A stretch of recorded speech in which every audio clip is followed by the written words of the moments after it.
Good morning, everyone. My name is Jonas Alatalo, and I'm one of the organizing students, and we all together would like to welcome you all to this CSR event, Where to Draw the Line, the connection between doctors and pharma industry. We have a great mix of stakeholders discussing a very interesting topic today. The goal is, through these various perspectives, to achieve an open discussion about the ethical guidelines within the pharma industry. It's now time for the keynote speech, and that will be given by the Minister of Foreign Affairs, Erkki Tuomioja.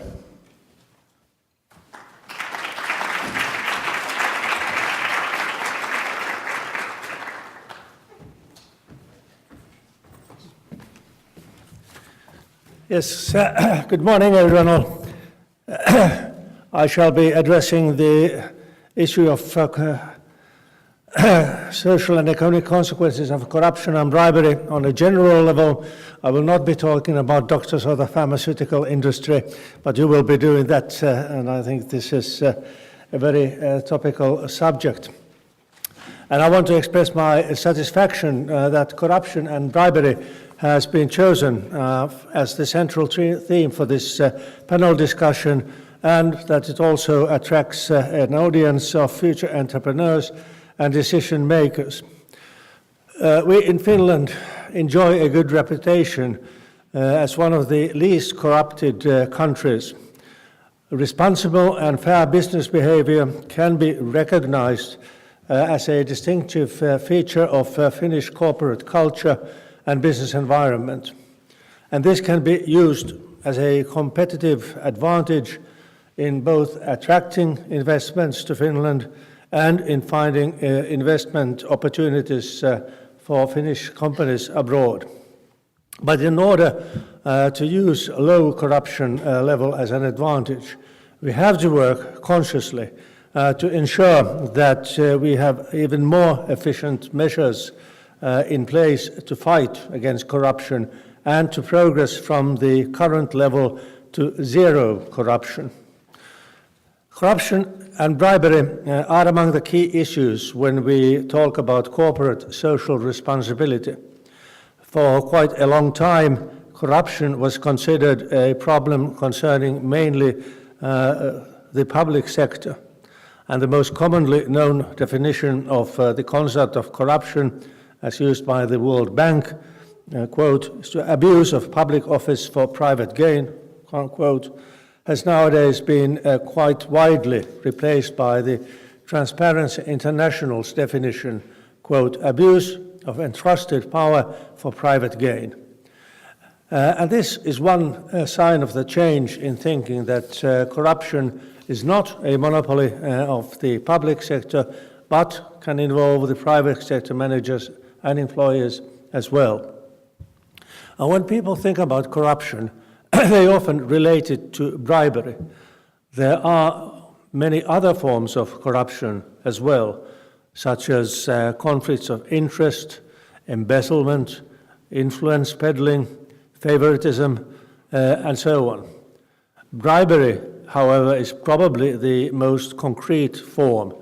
It is the act of offering someone money, services, or other valuables in order to persuade him or her to do something in return. There are always at least two sides involved in bribery. And it is corruption by definition and widely criminalized through international and national laws. What consequences does corruption have for society and the economy at large? Corruption can also be categorized according to the level in which it happens. The most common categories used are political or grand corruption, administrative corruption, and so-called petty or everyday corruption, which means, for example, fines to be paid directly to police officers or payments for services that should be free. And in Finland, I dare to say, we are free of this kind of petty corruption. Our corruption cases, luckily there are few, only a few of them, relate more to administrative or grand corruption. In small countries with limited markets, private cartels are typical forms of corruption. And this has been a problem in Finland too. In many developing countries, on the other side, petty corruption is part of everyday life and causes important human rights violations, especially for poor people. It is hard and not even relevant to define which of these types of corruption has the most serious social or economic consequences. For example, grand corruption can divert great sums of funds from public use to private pockets, while petty corruption is likely to affect mostly poor people. In principle, corruption distorts the decision-making process and functioning of free markets. And this can happen at different levels, from bribery related to procurement to favoritism in design of policies.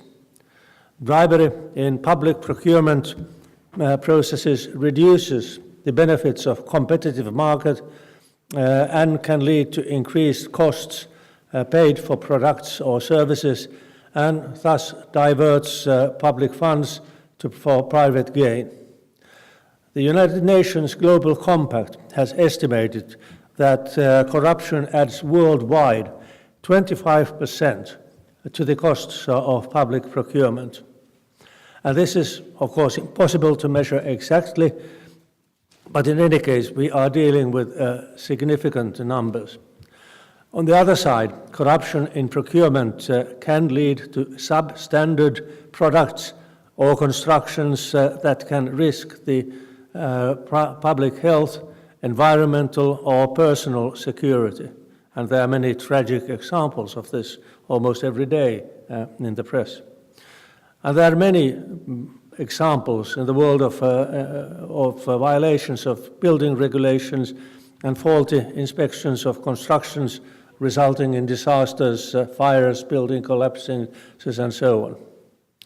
And equally in the health sector, which is the focus today here, there are many examples of corruption in procurement, leading to overpayment for drugs, sub-quality or counterfeit drugs, or substandard equipment purchased.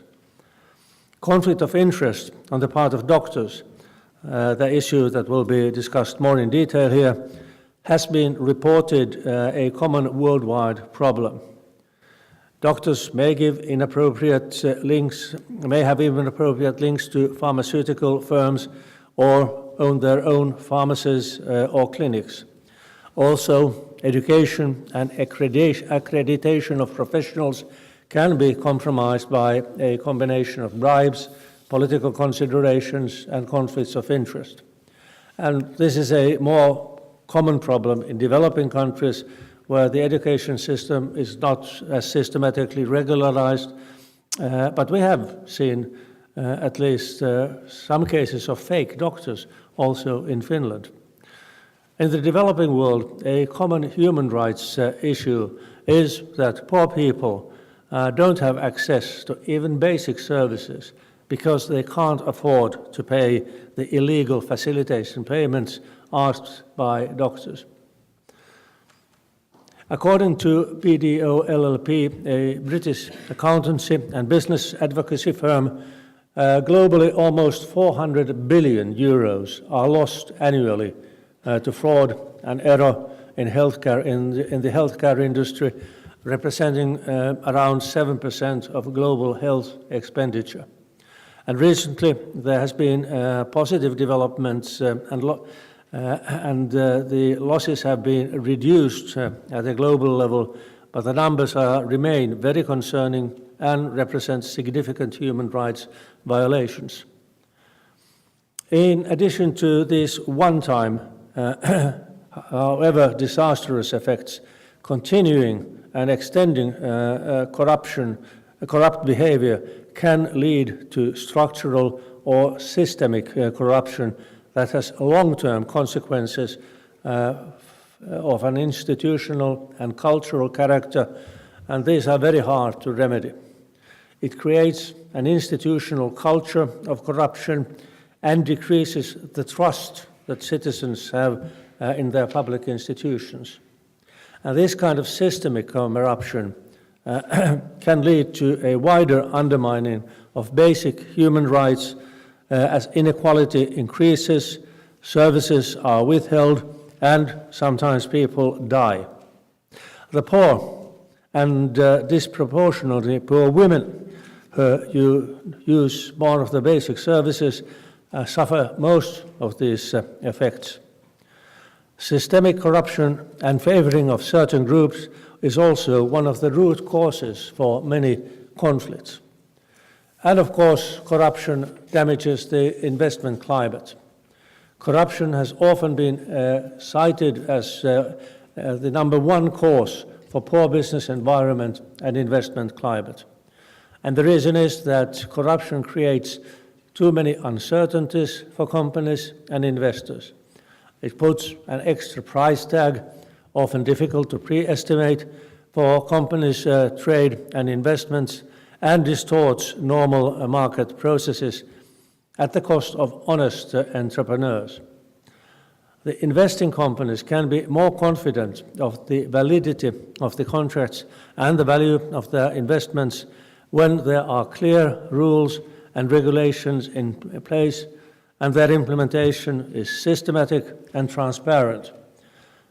Rule of law is therefore essential for a healthy investment climate, and corruption hinders the functioning of it. So when we talk about the morality of bribery, we should also always bear in mind these wider consequences of corruption for society. Even individual corrupt behavior can have disastrous effects.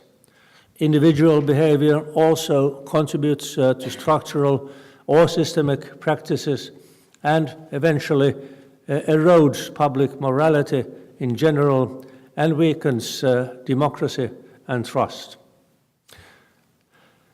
On a slightly different note, I would also like to remind you that the awareness of corruption in the world has increased quite a lot in the last 2 or 3 decades. Corruption is in the news almost every day. And since the beginning of the current financial crisis, we have heard frequently about new corruption stories emerging even in European countries. And every now and then there are new revelations about contacts between politicians or public institutions with organized crime, for example, in Latin America, undermining public trust in authorities and the security system. Corruption has been pointed to as one of the root causes of conflicts, and this is also the case in Ukraine. Finland is, of course, not free of corruption either, as we have seen this year in news around drug police or the construction business. But the point is that corruption stories, especially in cases of political or grand corruption, are always in the public interest. And this means that both the public and private sector organizations need to pay serious attention also to the reputation risks involved in bribery and corruption. Of course, in addition to the fact that corruption is morally wrong and a crime. And here I would like to say that I differ from Naomi Klein, who has pointed at branding as a huge problem. I believe that the more companies invest in developing their brands, the less they can afford to be associated either with human rights violations, environmental damage, or corruption. So brands are a good thing in this respect. Finland has enjoyed for a long time the reputation of being among the least corrupt countries in the world. In the latest Transparency International Corruption Perception Index which is based on the views of analysts, business people, and anti-corruption experts, Finland is in the third place. And this is only one exercise trying to measure this secretive and complex phenomenon that is impossible to measure exactly. However, it provides a broad picture about the seriousness of corruption in any given country. And in Finland, only a few suspected bribery offences are reported to the authorities each year. On the other hand, Finland has also received criticism because many of these reported cases have not led to sanctions. There are many factors behind the low level of corruption in Finland, and these range from the high levels of social confidence and respect for a legal system to transparency and publicity of the performance of official duties, an independent and efficient judicial system, and to social factors such as the high level of education, a free and active press, a high standard of living, and relatively small income differentials. But maintaining our low levels of corruption and lowering them further is in an increasingly globalized world requires some actions as well. We cannot just rely on our good position in global indexes, that would be enough. Different corporate social responsibility initiatives are a good example of how anti-corruption efforts, together with human rights and environmental and other social impacts, are receiving increasing attention in the private sector. There are important international conventions that Finland is a party to.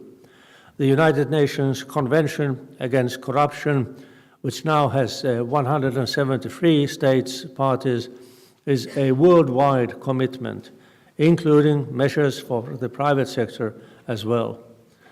The OECD's anti-bribery convention requires the signatory countries to implement efficient measures to prevent bribery of foreign public officials in international business relations. In Finland, these measures have been included in the Penal Code in its Chapter 30, which addresses bribery in business. In Finland, a person who offers or accepts a bribe can be sentenced to fines or imprisonment. And also a legal entity may be criminally liable and sentenced to corporate fines. The scope of corporate liability covers also bribery offences committed abroad and targeted at public officials of other countries. For example, the situations when a Finnish company directly or through an intermediary bribes a foreign public official is also covered by our legislation. And a Finnish court can deal with bribery offences committed abroad by a Finnish citizen or company, even if the act is not criminalized in the country in question. Corruption is fought against through development cooperation as well. In the development cooperation partner countries, as well as globally, Finland promotes the strengthening of transparent, accountable and participatory institutions and processes, and the role of civil society. In the field of corporate social responsibility, Finland supports the United Nations Global Compact, which aims to strengthen the UN and private sector partnerships for social responsibility. The 10 principles of the Global Compact include respect for human rights, environmental impacts, and work against corruption. We have seen that corporate responsibility has already been mainstreamed in many big companies, and the phenomenon is rapidly growing in emerging economies and in development agenda as providing healthy peer pressure. Companies cannot afford any more risk to their business involving in corrupt practices. Investments in transparency, accountability and social responsibility are needed, and they will come with greater confidence among consumers, paying soon for themselves as a business comparative advantage. And this gives some good basis to expect that even if the challenges in our globalized world are more complex than ever, corruption will be even more actively tackled than before. Thank you.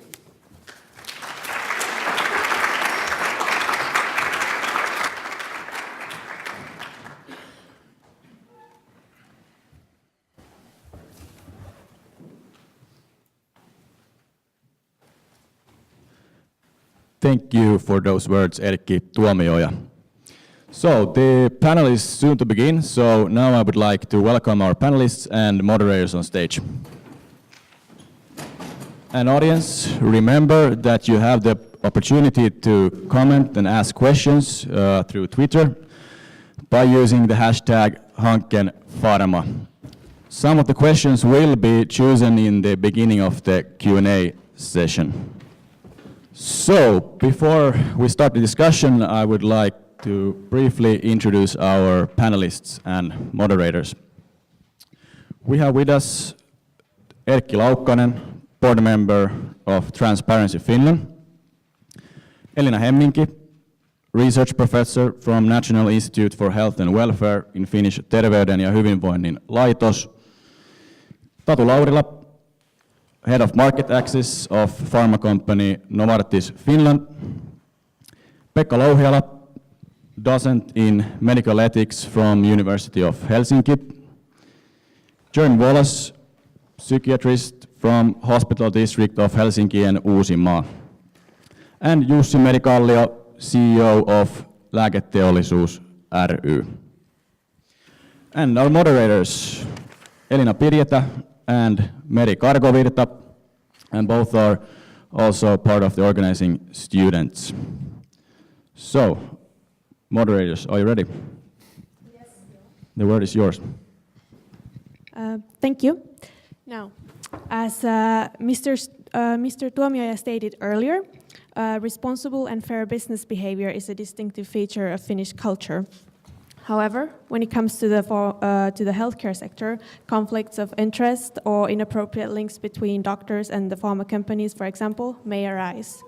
Now, do you think that these can decrease the trust that citizens have towards doctors and healthcare institutions, and why do you think so?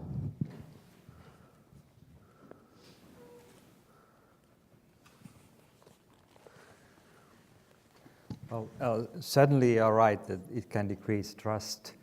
But I would like to pick up one point Mr. Tuomioja said, and he said that awareness of corruption has increased in the world, and I would like to claim that awareness of corruption has also increased in the world of medicine, and also awareness of the hidden forms of corruption. There's the open or grand corruption is I think it's practically non-existent in this country, but the hidden forms are live and well, and we should focus on them. I liked the speech as a whole. I think even though Erkki said that this is about corruption in general, not in medicine, I think it was also of medicine. Particularly, I think the point of institutional corruption and the question of fame, how important is the fame to the firms today. And also I like the international aspect, because medicine, you don't have Finnish medicine. Medicine is international, and so is also most of the new knowledge of medicine and also the products, drugs, devices. So there isn't really a domestic question in that. There's some features, sure.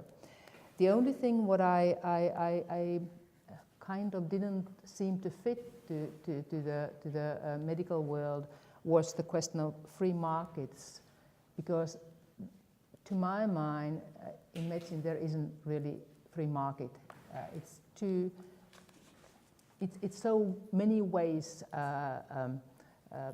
preventing so-called free market to occur. So that brings some modification to the general issue of corruption in medicine. Erkki Laukkonen, go ahead. So, is there still trust towards doctors and institutions? I think we still have quite a decent situation in Finland.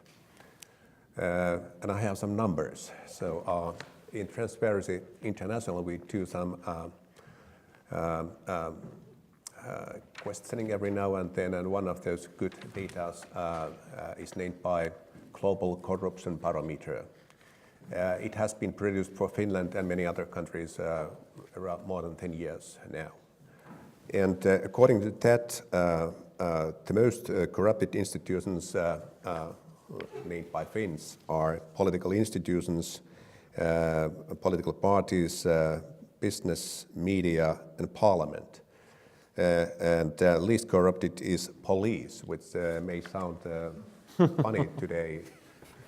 But anyway, it is one of the lowest percentage in the whole world. When it comes to medical and health services, so 17% of Finns find those institutions as quite or very corrupted.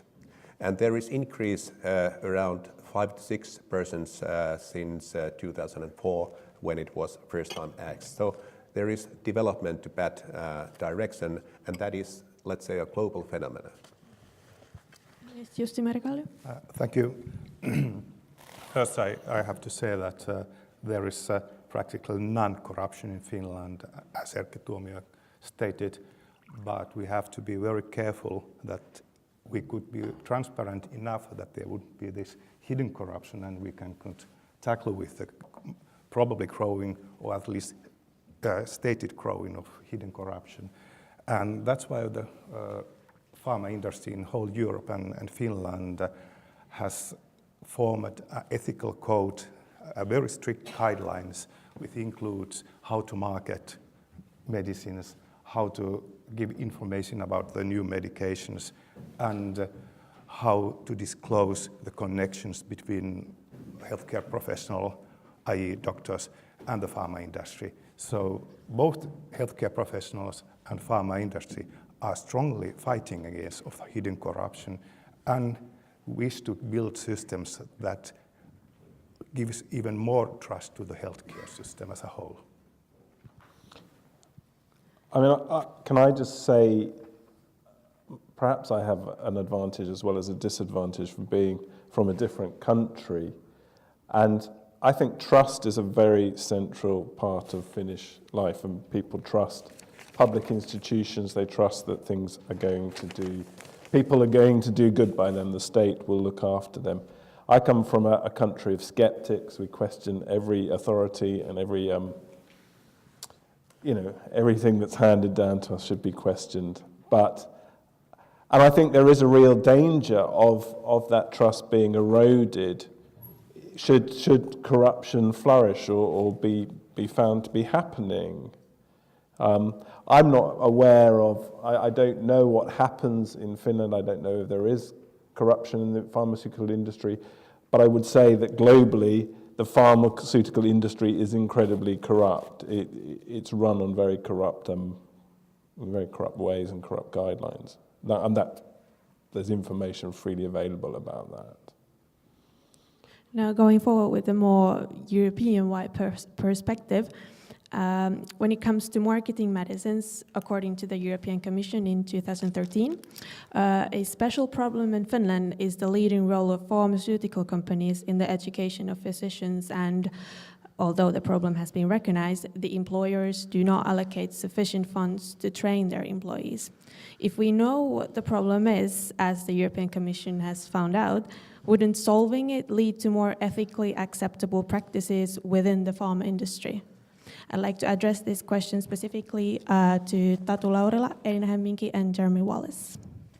Well, maybe I didn't have opportunity to answer the first question, and just briefly about that. First, I have to claim that all my opinions are my opinions, and Novartis can't be claimed afterwards. I want to discuss openly in this setup, and I will also do it. What comes to this first question that was raised on trust on healthcare professionals and our institutions, as a taxpayer and as a Finnish person, I'm quite worried about our healthcare system outcomes, and my trust on those outcomes is sometimes not on the best proper level, but I do see that to improve our system and to improve it also to become even more transparent what comes to any interactions, we need more collaboration, and more collaboration is collaboration between stakeholders and between individuals, and I do not see any proper way to develop a society or healthcare system without allowing or even encouraging active contacts between all parties, and that's why I do not see at all like black and white there what comes to dealing with or being in contact from pharma industry or these contacts between pharma industry and healthcare system. They are one part of this entity. Then the second question was about the leading role of pharmaceutical companies in the education of physicians. That's a very good question, and if we think of this question in vacuum, sure, it's always the best solution to have 100% integrity and objectivity what comes to any education or training for our public authorities, in this case healthcare professionals. But unfortunately, so far we haven't seen the funds or proper system in this rather wealthy society that would take the lead and take care of this responsibility. And knowing about the way how companies organize their educational contents and events, I'm not part of that activity, but I have seen all those programs during past years and know how those programs are developed. They are quite okay, I would say. I don't see any indoctrination or any biased purposes behind there. And when different companies organize all the time trainings and educational events, if they are biased, they probably are at the end of the day quite balanced. Yes, Elina Hemminki, go ahead. I'm very happy to take this question because I think this is exactly to the point. Erkki Tuomioja mentioned the institutional corruption, and in my mind, I see both education and research as part of that. Medical education is still based on research, so you shouldn't look these two things separate from each other, but as a joint thing. And here is the question that who owns the information, who produces it, who has the knowledge, and the way how our system has been organized, and here we come to the institutions, is it's always been like that the money and the knowledge, when it concerns products, comes from the producer, drug firm, device firm, etc. Doctors and healthcare have since long relied on the money and resources from the industry. And this is a real big thing, because now when we have been started discussing about price setting internationally, when they have started to discuss that maybe the research is not going the right way because of these product interests, that you really want to produce a product to be sold rather than to look what is the greatest health problem, where should the resources go, either in terms of research or education. Now the question comes, because those who pay are the producers, how can you tell them to put their money to somewhere else? And this is also a very good question, because in a way it takes the focus away from the industry, which for sure looks for its own interests. It puts the focus to those governments, health professionals, what should they do to change the balance. But now, because they are so accustomed, both the Finnish society, the parliament, that the money comes from the industry, they need to do nothing, no money for research, no money for education. You've seen what's happened with the research money, for example. It's going down very quickly. And the biggest money, if you look at whatever country, comes from product firms. So the focus should be now to those who would change the system, who could put resources to education and research away, and not to be relying on industry. But that's what those who are in a political and professional power, that's what they used to. They don't expect so much from the public sector. They expect the industry to pay the costs. And I think here the corruption is a big issue, because that's the way how things always been. Pekka Louhiala, did you have a comment on that? I would like to just like to clarify one point. You mentioned that much of medical education is financed by the pharmaceutical companies. That is true with postgraduate education, but not undergraduate education, which is still publicly financed. And I think it's important for this audience who may not know this fact. And I would like to address one point Tatu said here, that you sounded like saying, please correct me if I'm wrong, you sounded like saying, if I get money from 10 companies which compete with each other, so there's a balance in the end. I'm not sure. Well, yeah, maybe it's good to clarify if we only think of like educational events. My own perception is that they are built on best scientific knowledge there is on certain therapeutic area. Like that's the way we plan these events.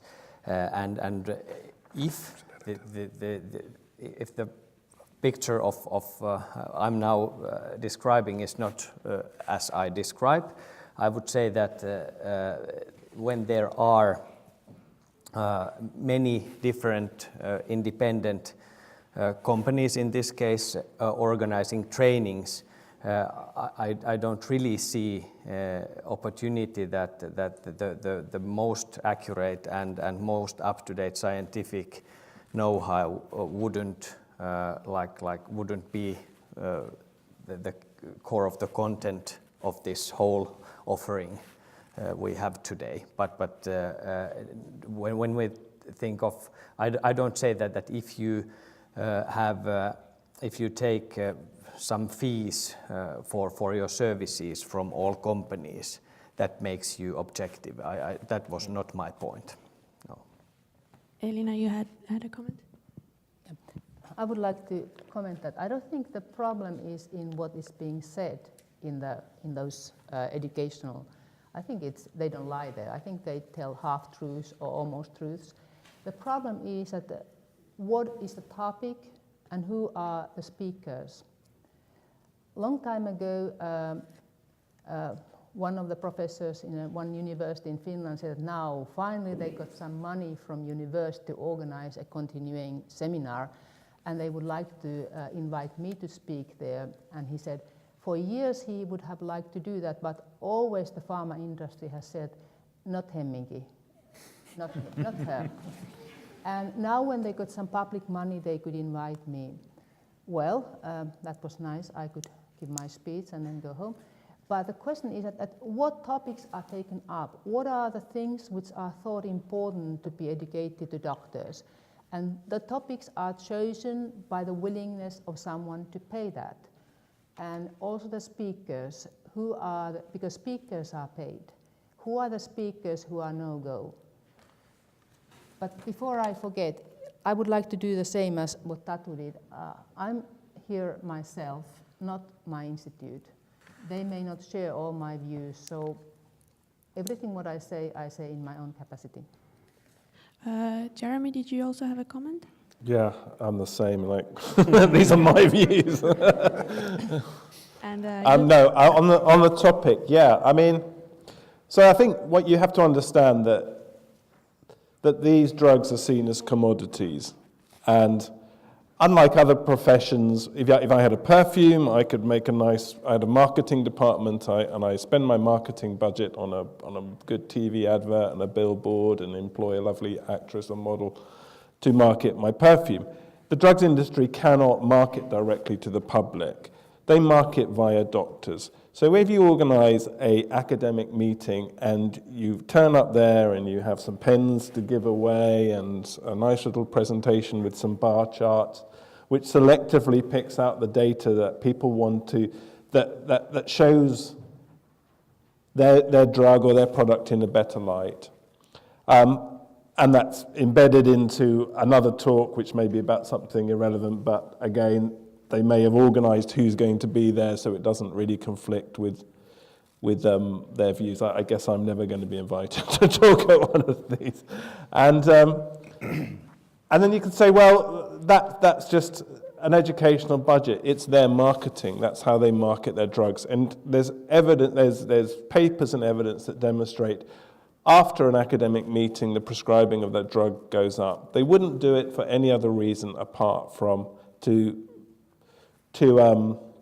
increase the sales of their product. And that's why it's done. Jussi Merikalo, you had a comment, and then we'll go to Erkki Laukkanen. Well, I have two things to say. First is that in the ideal world, it would be nice and it would be really good if there would be not commercial but institutional way to educate doctors, both post-graduation and during the basic education. That would be very good in the ideal world. But we know what is the economic situation in Finland. There's no money in municipalities to hold enough postgraduate education for doctors and healthcare professionals, or the other employers in the municipalities either. So in this case, the commercial education, it's not that bad, because the commercial education is very strictly guided, steered by the ethical codes of the pharmaceutical industry. For example, our member companies, the member companies of the Finnish Association and the European Association are not anymore allowed to give you a pen where when you take your notes, we have to take the pen back because we used to be so strict on any kind of gift giving and so on. Our legislation states that all the events of education can't be held in the place that is not designed for the education, so we can't make education events, for example, in ski resort or golf resort, where the people who are invited that can play golf or do something nice. There's very strict lines what kind of food or drinks you can give. No extravagant things can't be given anymore. The thing was totally different in 90s, 80s, 70s, and before that, I don't know what did happen then.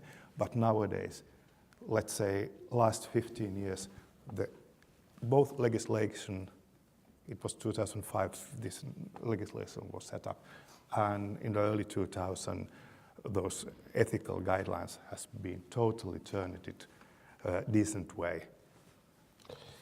Yeah, I mean, I think it's been a very big problem in European. There's sort of been European guidelines on how we should conduct relationships between those two, and hopefully they're being kept to. Certainly no one's ever asked for the pen back again. I generally leave it on the table.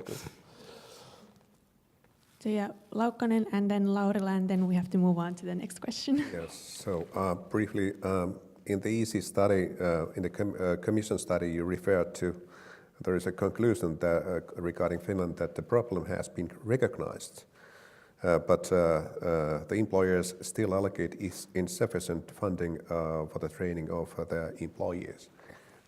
I think that the recognizing is not enough, and especially thinking about the future. So I think that that public expenditure to education and schooling altogether is getting more and more limited.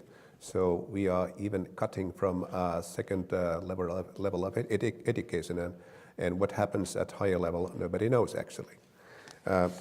One last comment. In last August, Aamulehti published an article with a title "Ei mitään nappikauppaa," so no petty business or something like that. So it said that every year the business expenditure on further education is around 15 million. And meantime, so during the last 10 years, the expenditure on medicine has increased by 800 million. So what is the connection between those two is a good question. Tatu, Laura, did you have a comment on it? Just a short remark that thinking of us Finnish highly educated people, and especially when we think of our healthcare professionals, I would say that it's quite narrow-minded to think that they, to claim that they wouldn't be critical on any information or any presentation or on any event they participate.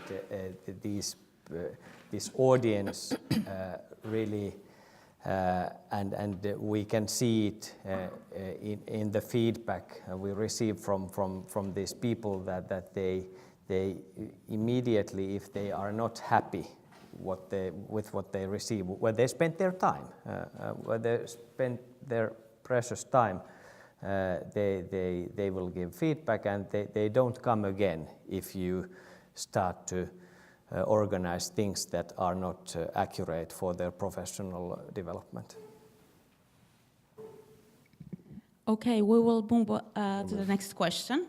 And it will be about transparency. And I would like to raise this question to Jussi Merikallio and Erkki Laukkanen, and others may comment too, of course, as well. According to Yle News, Lääketeollisuus ry will compile and publish a list of research rewards and travel compensations, among others, made to doctors by pharma companies by the year 2016. The initiative is Europe-wide, and some countries will include that in their legal system. However, in Finland, it will be optional for doctors to participate in that. So, do you think it will reach the intended efficiency and transparency? If I wouldn't believe that, I wouldn't favor it and I would be here. I think the initiative where healthcare professional and the connection between healthcare professional, mostly doctors, to the pharmaceutical industry will be more disclosed, and that creates a lot of more transparency and hopefully trust how this business is conducting and what are the real connections between doctors and the pharma industry. But why there's this optional for doctors? It's because of our legislation, of our legislation of privacy. The pharma companies can't be forced to say all the doctors that are involved to disclose their connections. It's completely impossible to force these things because of our privacy legislation. But this is, but because of this thing, the fact that this is optional, us, the pharma industry, and the Association of Doctors both has kind of give a strong emphasis for the doctors to to disclose their connections. A question to that: if it's optional, how can it be monitored then? Those who won't give permissions to disclose their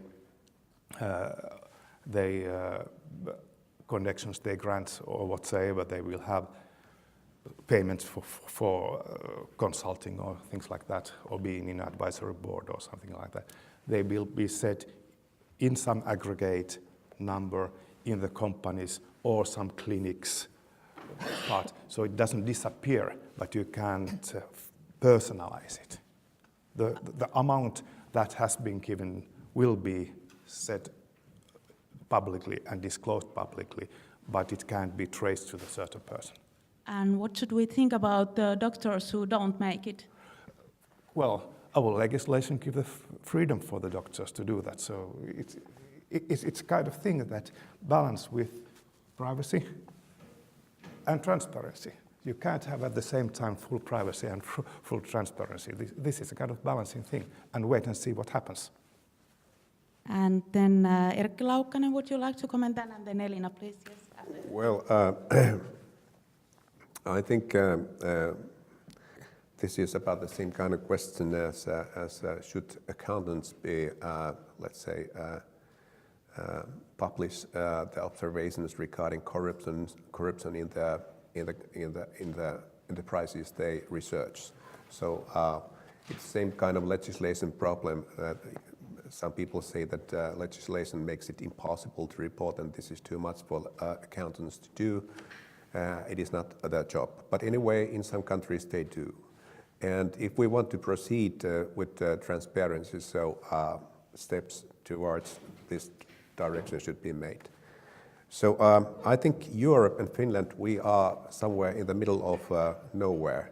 So in US, there is some integrity legislation which says that if you lobby, so then you report.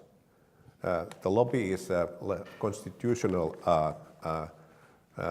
let's say, right for everyone to do, but if you utilize that right, so you have to report. And in Europe, we just see this some other way. So in Europe, they say that in Brussels there is about 20,000 lobbyists, and they come from around 3,000 units. But nobody actually knows what they lobby for and how much they use money. So that's very far from transparency. So I think that we need some integrity legislation in Finland, and we need that in Europe too. And Elina, please. Yes, I have 3 comments on this issue. The first one is an advertisement. If you go to web, you can find from March a seminar organized by Duodecim and Lääkärin sosiaalinen vastuu ry. We have had 3 seminars on the topic of openness and transparency and these conflicts of interests.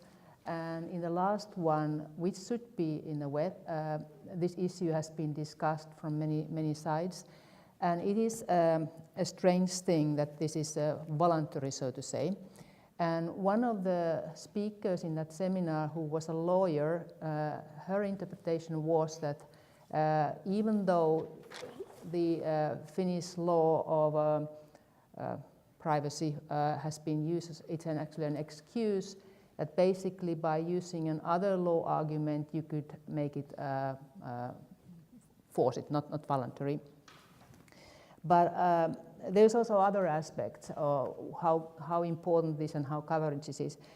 The second point is that I think there's a great effort now from the medical profession to make it so that in practice everyone will allow their names to be used, because now we come to the reputation and fame, that if it turns out, okay, that 50% of doctors that do not want that their connections between industry are revealed, then it doesn't look very good. So there is now a leaflet produced jointly by the Finnish medical profession, Finnish Medical Association and Lääketeollisuusyhdistys, I guess. Yes, you sign it. trying to push the doctors to work that way. But the main thing what I wanted to say is that this initiative, which is a beginning of trying to open the money connections between doctors and drug industry, not the other industry yet, it doesn't come from Europe, it comes from USA, because they have a long history and how this all became first in certain states, first in certain areas and institutions, and now they have a national law requiring a central place where you can find all what doctors get from drug companies. Not perfect system, but in any case, it's a law-based system. And as I said previously, so much of the medicine is international, and the monikansalliset yhtiöt, what do you translate them? Multinational companies, they need that European system for their own purposes. So the push came from these multinational companies based either somewhere, no one knows where they're actually based, but the American shareholders, and they needed a system. So it was the European system based on the American system. And Finland has been kind of put into the system, and they'll do their own following what comes outside. Yes, Pekka, please. Yes, well, I would just like to emphasize Elina's second point, that the Finnish Medical Association is strongly involved in this new system. And practically every physician in Finland is member in this Finnish Medical Association, and I think that physicians in general have high respect on their organization, and that's why I'm pretty optimistic that this will work. But maybe I'm naive, maybe I'm too optimistic, but that's what I think at the moment. And I'd like to ask Jussi Merikallio, are all Finnish pharma companies your members to follow these rules? Not all. What is the percentage about? The percentage of all companies is about 50%, but the percentage of market value and is about a little bit under 70%. And the part of those companies that hold educational events or give some kind of fees to the doctors, then the percentage is even more. So we represent all the companies that are so-called innovative companies that also do the scientific work. We don't present those generic companies that sells those good old medicines, and they don't do that much education either. So what is the exact percentage of educational events? I don't know, but it's quite high. Okay, then we will continue to the next question, and I would like to raise this question to Tatu Laurila and Jeremy Wallace. What kind of practices are considered as morally acceptable within the pharma industry? And please give examples within your organization. Who would like to start? Jeremy? I actually, I don't know what they would consider as morally acceptable. I mean, I think pharmaceutical companies at the very outset were developed as a way of trying to develop treatments for people and to help people. But I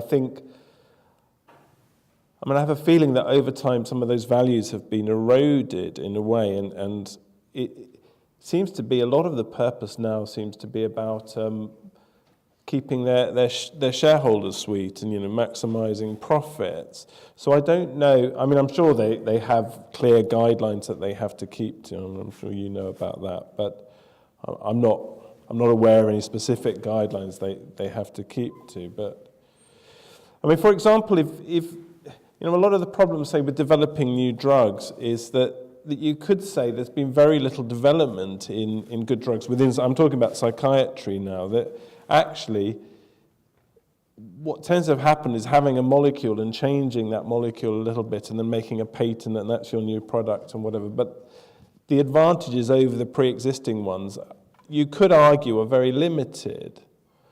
So all you're doing really is just sort of perpetuate, you're just perpetuating the market rather than actually doing anything to help anybody. How is it if you compare the Finnish and the British system? Are there differences regarding to that?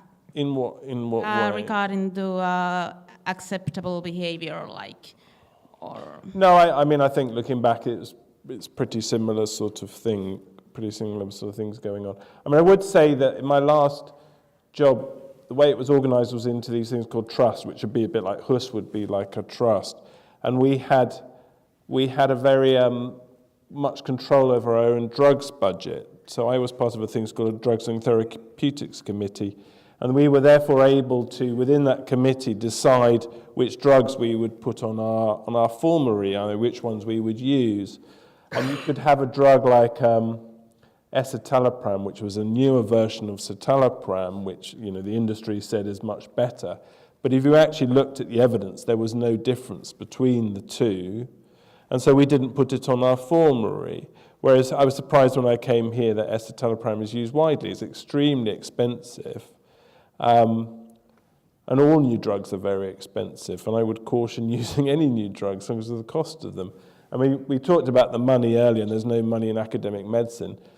Let's be frank, all the money that we spend on drugs, and again talking about psychiatry, a lot of that is paid for through Kela. You get these Corvals for the drugs. We, the taxpayer, are paying for those drugs, and if we're paying for very expensive alternatives which are no better than what's in existence, then I don't think that, there is money in the system. Taxpayers' money is just going in to line the pockets of drug companies. And Tatu Laurila, please. Now I can't say that I fully agree. But yes, what is acceptable? It's an interesting question. We have extremely sophisticated and broad, like Novartis internal regulation for our code of conduct and all for acceptable behaviors in any interface at any occasion. But since it's very sophisticated and broad, one thumb rule I use and we are recommended to use is that whatever we do or however we interact, how would media, how would our family and friends react on our doing if we openly tell what we are doing? It's like good acid test or sort of easy to use tool for everyday responsible behavior and way of working.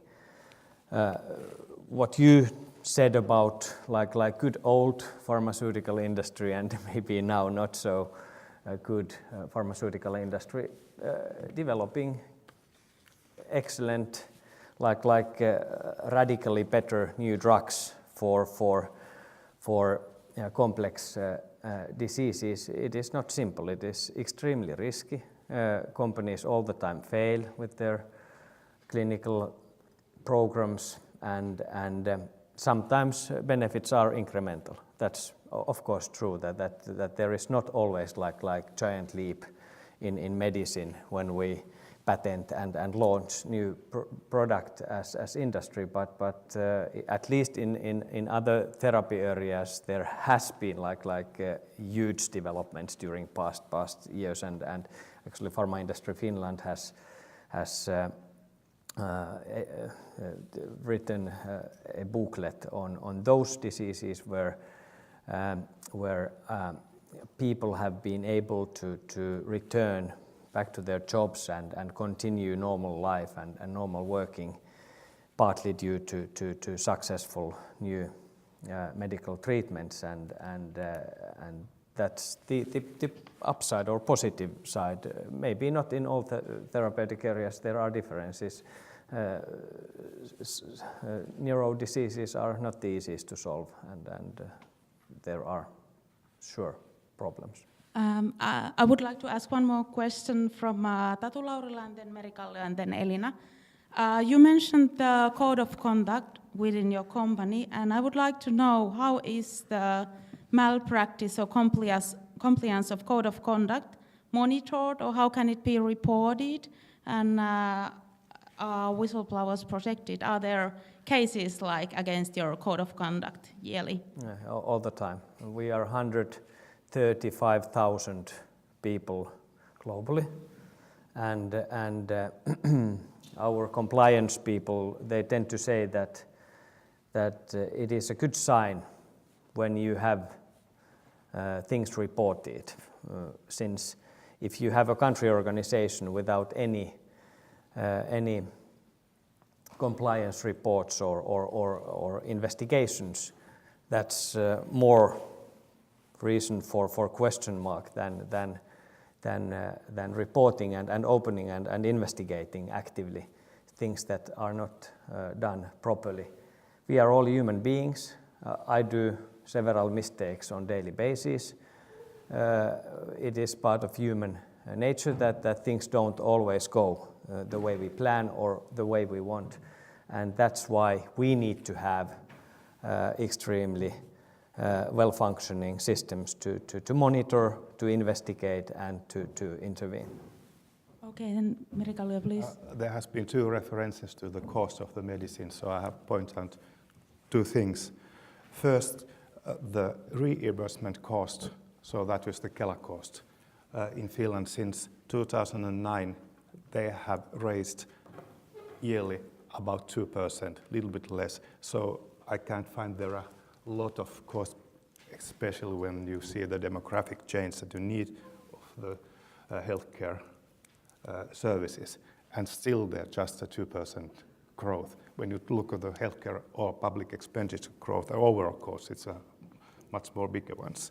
And the reason for that, there's no free pricing system. The pricing of the medication, the prescribed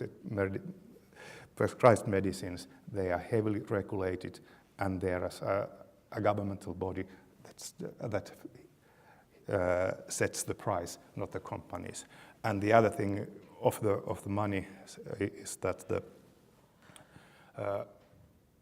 level of the prescribed medicines, the price level is now about 65% what it was 10 years ago. When you compare to the overall cost of the consumer cost, it's about 140. So you can't say that all the medicines are expensive and the expenditure of the medicines are overall high.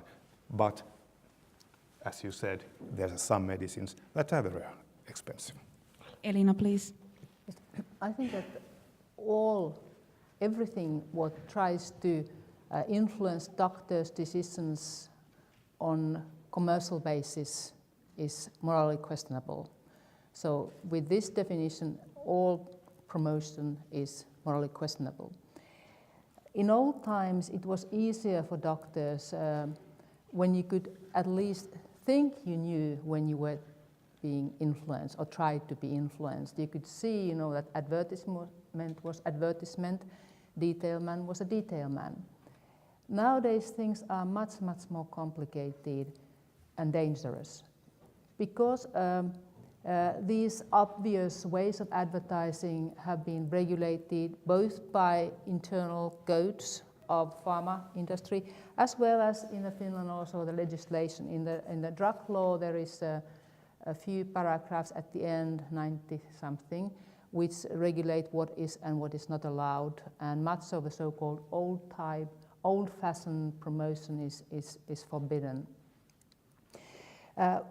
I don't know so much about Finland because we have no clear cases or studies showing that how is marketing planned here.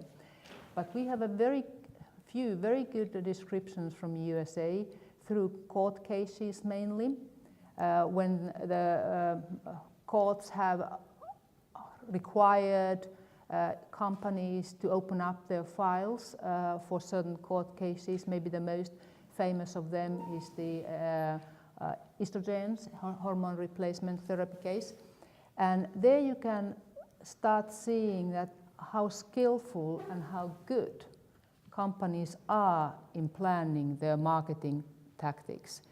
it's totally different. It's not sending some leaflet. It's well planned. It's really skillful. They're very good.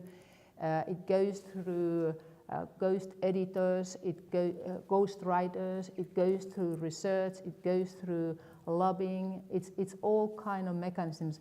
So I would say that the whole marketing thing is morally questionable, and it's very difficult to see. And I doubt that doctors, the practicing doctors, even see what's going on. Some of the so-called key opinion leaders, which are the chosen ones, some of them may know what's going on when they go and speak on behalf of industry and when they give their expert statements. But even some of them may not be consciousness that they have been used.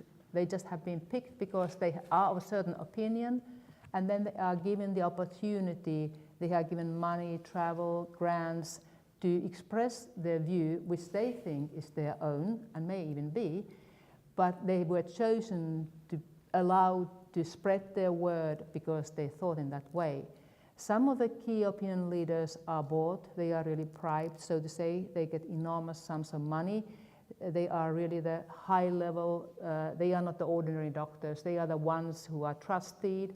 We have a case of this AHD, what's it in, when children. HD, yeah. Yeah. This is one of the cases which has been revealed, showing how it went with that disease. Because one of the marketing tactics is not to market a drug. No, you market the disease, you create need, and when the need is created, when there is acceptance in the medical community as well as in public, that this is a problem to be treated, then the drug comes automatically. You don't market drugs nowadays anymore. You market the product, the disease and the problem, and sometimes you market the company to create the trust that this is the company we want to have. Product marketing is old-fashioned, so to say. Jeremy? Yeah, I just was looking at my notes, and it relates to this, that when Erkki was talking about bribery, and I put bribery versus marketing. I mean, this is about where to draw the line. And what is the difference between bribery and marketing? And isn't marketing just a way of bribing us to use a product or to, if we stay away from medicine and go back to something like in fashion, it says this will make you happy and beautiful or whatever. And the same thing with these sort of drugs. These will make you happy, these will cure your disease. And in the case of psychiatry, a lot of these diseases you could say are invented. They aren't actually, don't exist in any physical reality, although many people would say many people who make these drugs would say they do, but I mean, there isn't. They're just sort of a list of criteria on in the DSM or the ICD-10. Well, there's nothing, these drugs won't make you happy, so. And Pekka, please, you had a comment. Yes, I would like to continue from what Elina said, and I think you said very important things and relevant, and I would just phrase it in a different way, that we live in a world that is much more open, and we have these regulations and rules and so on, but we also live in a world that's much more complex, and we as physicians are influenced in ways that are hidden. But looking only at the American court cases, high-profile court cases, it may not give the full picture. I mean, I wouldn't be that pessimistic. I mean, the physicians can be critical too, and I'm involved with young students, and they are critical too. Sometimes we, as a physician, as a profession, we are naive, and I know I could name colleagues that are very naive and think that there are free lunches and so on. But the majority, I think, can be critical and recognize the way we are influenced. Now, moving on within the topic. So, according to Lääketeollisuus ry, 110 studies out of 141 were commercial research projects in 2011. therefore not done by an objective party. So we can maybe gather that doctors act as researchers and experts for pharmaceutical companies while the companies are developing new medicines. And once the new medicine is on the market, doctors rely on these pharmaceutical companies for information about those medicines. So do you see an ethical dilemma here, as it's almost impossible to get independent information? Maybe Jussi Merikala, you'd like to comment on that? Again, we have to realize what the difference is, the ideal world and the world that we're still living in. It would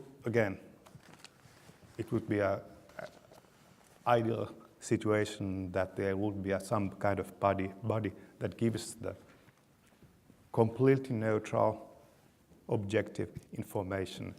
But what's the body that could collect all the information, could collect and monitor all the global information?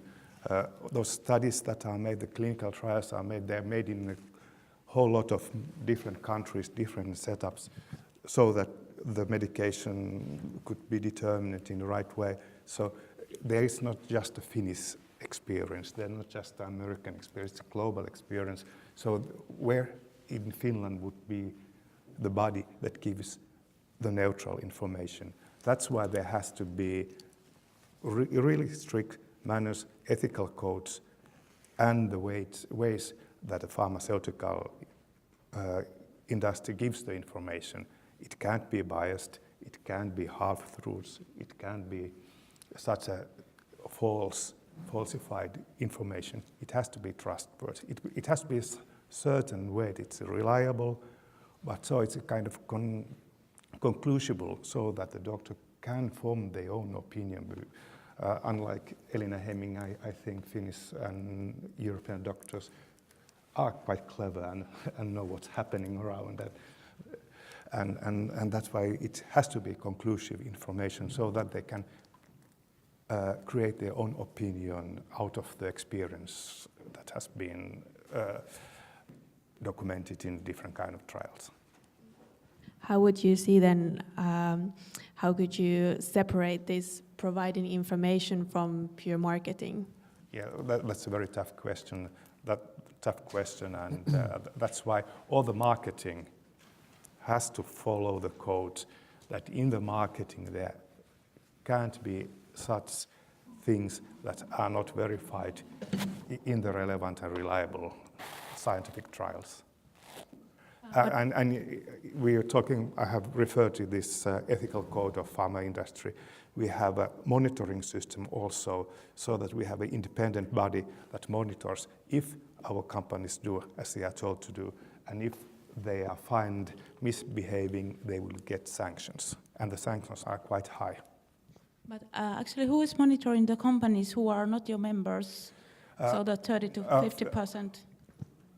Those companies are still has to behave according to the law and regulation, and that's our FIME, our national pharmaceutical Finnish institute, Finnish agency for pharmaceuticals, and they do the monitoring, but they don't have a lot of resources, so they're a little bit lacking resources for monitoring, and that's why they really like our monitoring.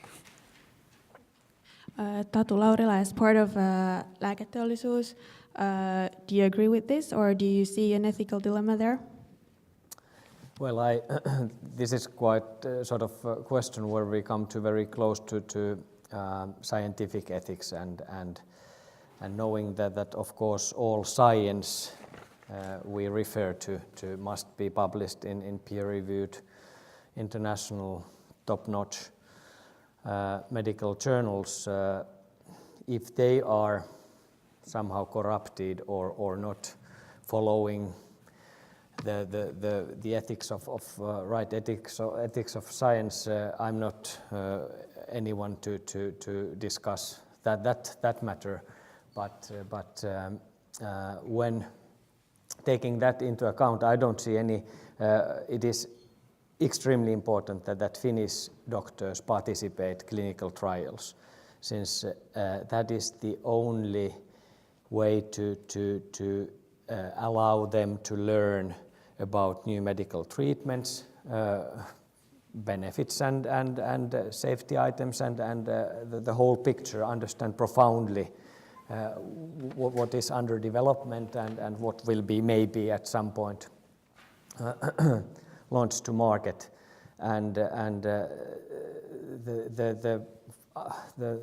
sad thing is that our circumstances are getting more and more unfavorable for clinical trial participation. The time pressures and also cost pressures in our hospitals are limiting more and more doctors' capability to participate, which is really a pity for Finnish patients and for Finnish medical advancement. I don't know, as long as we, and since we are forced to refer to published scientific information, data, results, I don't see any moral dilemma there when we do that. Of course, it may be beneficial for our own product, but that's the way it goes when you want to provide medical treatments to patients.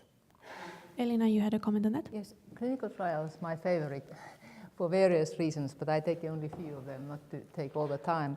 I don't think that the problem with the way how drug trials or other trials are being carried out now, it's not in the falsification of results or the bad quality of the trials. I think they are actually better planned and better carried out than so-called academic research. The problem lies at what kind of questions are being asked, what's being measured, and what of those information is being put out and how it is distributed, what's selected.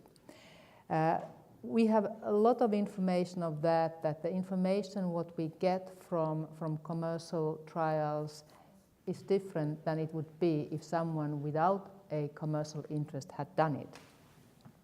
So again, we come to the question that who creates information, who creates knowledge, who have the monopoly of that, and I think that the industry has the monopoly of our knowledge, and I think this is a real problem, even though the quality of the technical part of the research is good. Another problem is that it's very expensive system, partly because of the public, the doctors use it for their income, but also partly because of the requirements which have been set, and also partly because this is part of the marketing, so that the industry thinks very carefully from the beginning. So research is not research, it's part of the marketing chain, getting a license, how it will be marketed, the drug, how the cost will be created. So it is, I think, in one of the key elements in the modern marketing of drug industry. I'm talking about drug industry. I think the same also applies to other technologies, but there's much less evidence from, for example, medical devices or, for example, IT, which is now the big thing in healthcare in terms of costs. Pekka. I would just like to continue with the general point. I think one point we haven't discussed so far. I think one problem with the role of big pharma in research and in postgraduate education is that it's so much focused on pharmacology and pharmaceutical treatments, and we don't have organizations that would that would give seminars to physicians about how to lose weight, how to help patients quit smoking, how to live a healthier life, and so on. So this financing research and postgraduate education by the pharmaceutical industry brings this distortion on the what we know about treatments. Jeremy? I would agree that I think it does distort healthcare and what we value as important treatments. And so with a lot of things, preventative healthcare is probably going to be better in the long run than actually providing some sort of pill as a solution to a problem. And also on the thing of trials, it has become clear, I think, that a lot of the drug companies might produce a lot of information through their trials, but they keep the data and release the data or use statistical modeling which shows their drugs in a better light. And there's tons of information on the internet about this, and I think that gives a very distorted view of what these drugs do and how good they are for you and what their possible side effects might be, which are kind of tend to be minimized. And they come to light as they get used in populations further down the line. Thanks. The next question is about future, and I would like to ask the comments from Pekka, Tatu, and Erkki. And as an outlook to the future, is there a need to change the system together? And what could be the mutual goal of doctors and the pharma companies in the next 5 years? And others may comment as well later. So about the future, what could be the common goals if there is a need to change? Yeah, I can start by continuing where I started from, that we absolutely need to develop our healthcare system. And as we know, the big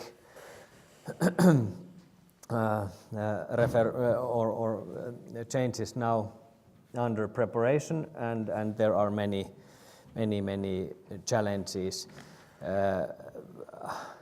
In the not optimal, but in a good society, this point that was made here about more holistical understanding of our health and also our healthcare needs and healthcare provision, like understanding how we can enhance Finnish health on population level in a cost-effective way. That's the big question.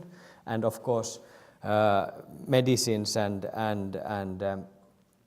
medical treatments are only one quite small proportion in that big question. And as pharma industry or as a company representative, I fully agree that we must participate in that discussion, and we must bring our value into that holistic healthcare system improvement phenomenon, and work together with public sector, private sector and public sector, and all expertise, all excellence we have around in Finland and globally must be brought in to enable optimal cost-effective healthcare for Finnish population. Well, I see good signs, openness. For example, this seminar is a sign, and there has been a process which Elina has been involved with, the Finnish Medical Society Duodecim, for example, and the Lääkärin sosiaalinen vastuu that have organized seminars about openness and about conflicts of interest within medical education, within medicine in general, and I see these are good signs, and more openness and more things like this are needed, and we are on the good road, I think. Erkki Laukkonen, go ahead. Yes, the next 5 years, in general terms, I think we need to focus much more carefully in the future than we have done this far. So what Erkki Tuomioja said was about our history. So we are known as a country with low corruption and almost no bribery. So that is really close to truth, I think. But those statistics that I use, and I think they have some significance in this comparative discussion, so show that we are losing our position slowly. It has happened during the last 10 years, and it will happen the last 5 years too. I wish you had a longer perspective, 10 years or so.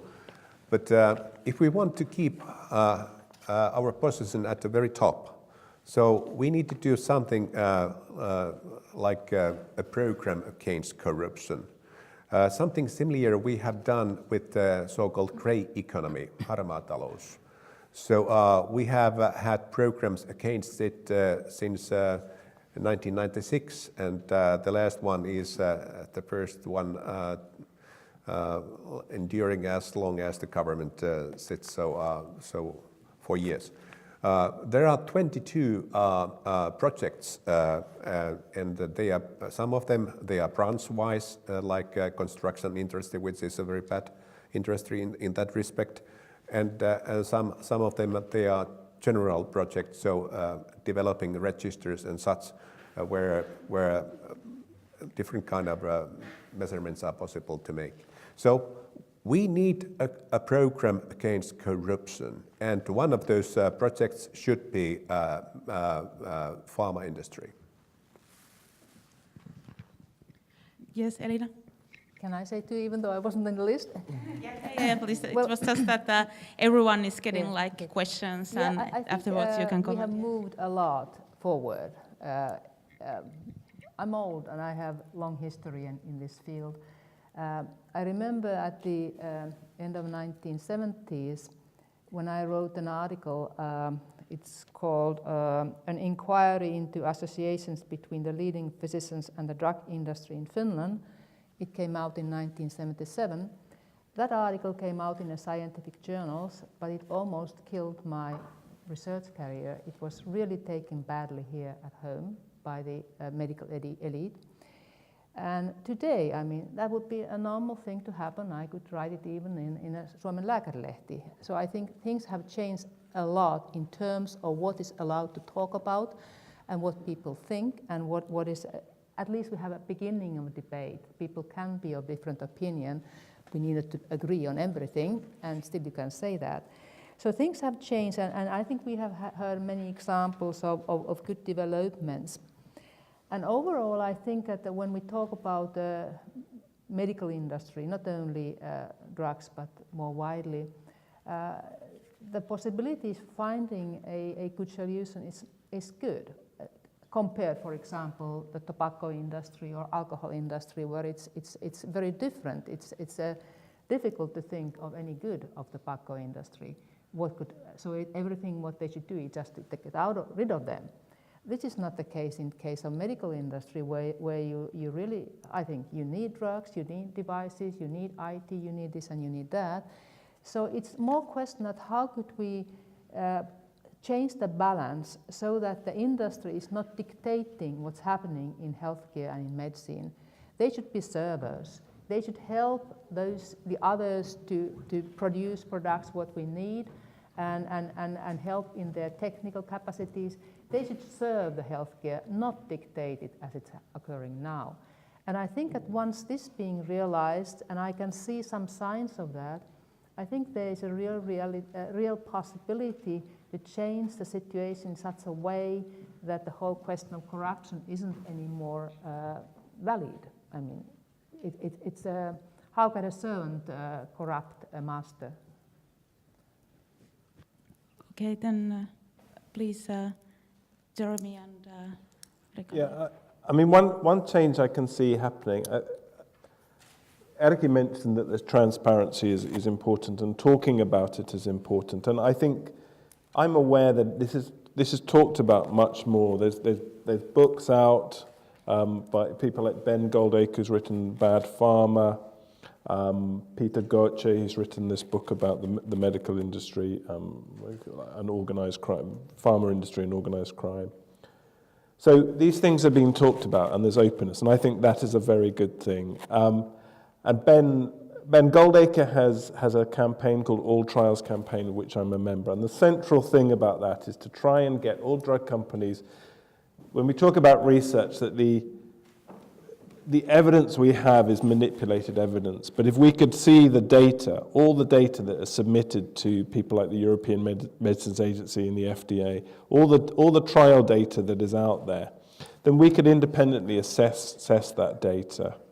And I think that those sort of moves, and that campaign is directed at people like the European Medicines Agency and the World Health Organization, who are drawing up guidelines at the moment as I speak.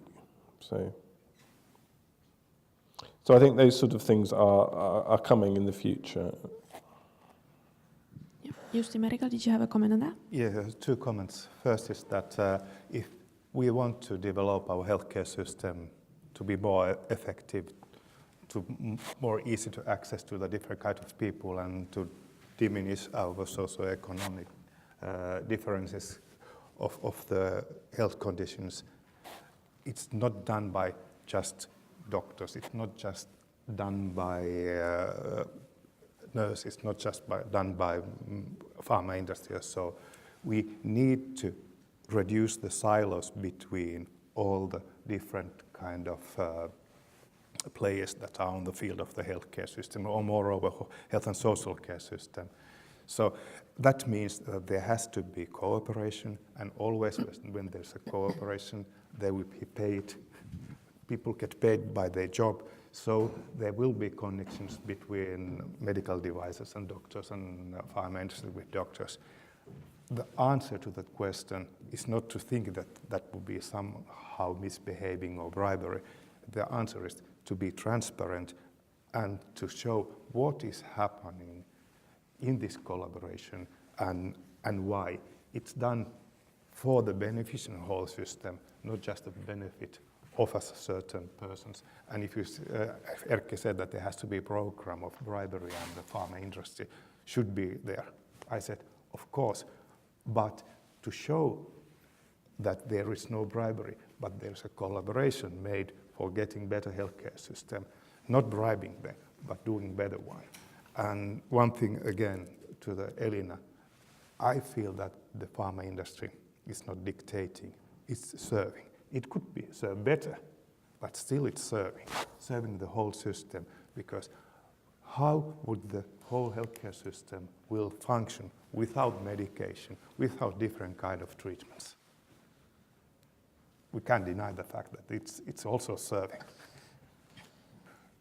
Now, as the time is flying by, I would like to address the last question to all of our panelists. So, based on the discussion today, or when it comes to your organization, where would you draw the line?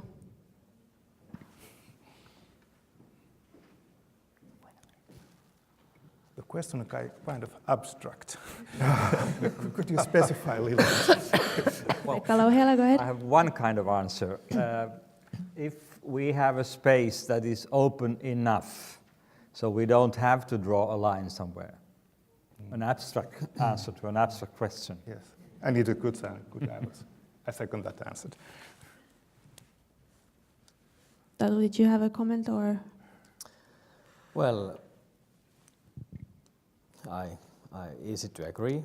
And then if I and all my colleagues at my company can openly go to media, go to their family and friends and say what they do on daily basis and without feeling embarrassed, I think that we are on the right track.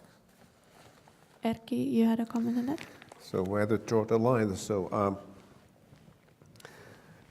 as I said in the very beginning, that 17% of Finns think that medical and health services are quite or very corrupted institutions. So in international comparison, that figure is not very high, but anyway, it is 17%. And it is 5 to 6% more than 2004. So I would draw the line here. The next measurement should show lower figures for Finland.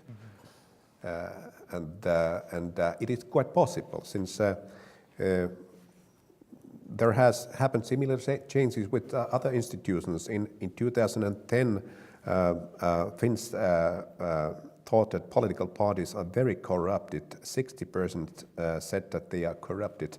And in 2013, after some arrangement in our legislation, which made funding of elections quite transparent, so the figure was much lower. It was 45. So 15 percentage points down in 3 years. It is quite possible to get better. Yes, Jussi, you had a comment. To comment on that, if you think about the 17% in the internationally, it might sound very low, but if you think about 17% distrust Finnish healthcare system and thinks it's corrupted, well, that sounds quite high, and I agree that that could be one kind of target that has to be set so that it could be lower. How low it could get, because there's so much relevant discussion and irrelevant discussions around healthcare system. How low it could come, but it has to be lower than that. I agree with that. Elina, go ahead. As you can hear from my previous comments, my view of the future world is a little bit different what is today. But if I think where to draw a line today in the situation where we are now in Finland, then I think that the way the increasing transparency is one of the important ways. Increasing it everywhere in healthcare. Also, the institutions should show where their money comes from, not only the individual doctors as now, and likewise the different associations. There, in the Finnish law, there is a peculiar element that they require this kind of transparency of patient organizations. But that's the only organization which is mentioned in the law. How it ended up there was a debate what was going on at the time of making the law. So increasing transparency, I think, is the first step in all levels. Also in terms of marketing, I think, should be transparent. In terms of research results, who is doing research, what has been found, etc., etc. But I think this is, after this has been started, there is already now discussion that what next? Is all connections allowed? Is it okay that this person gets half of his income from doing research for industry? Can he sit in the committee which decides about the national guidelines of treatment of that disease? So that discussion has already started, and I have heard that the European Guidelines Association, whatever it is, these guidelines, for you who don't know, are very important because they give professional standards how doctors should treat a problem or a patient with that problem. And they are influential. They are not law. You are not required to follow them, but they are very influential. As well, if there is a case that something claim is raised against you, then the lawyers will look at the guidelines. So they are very important.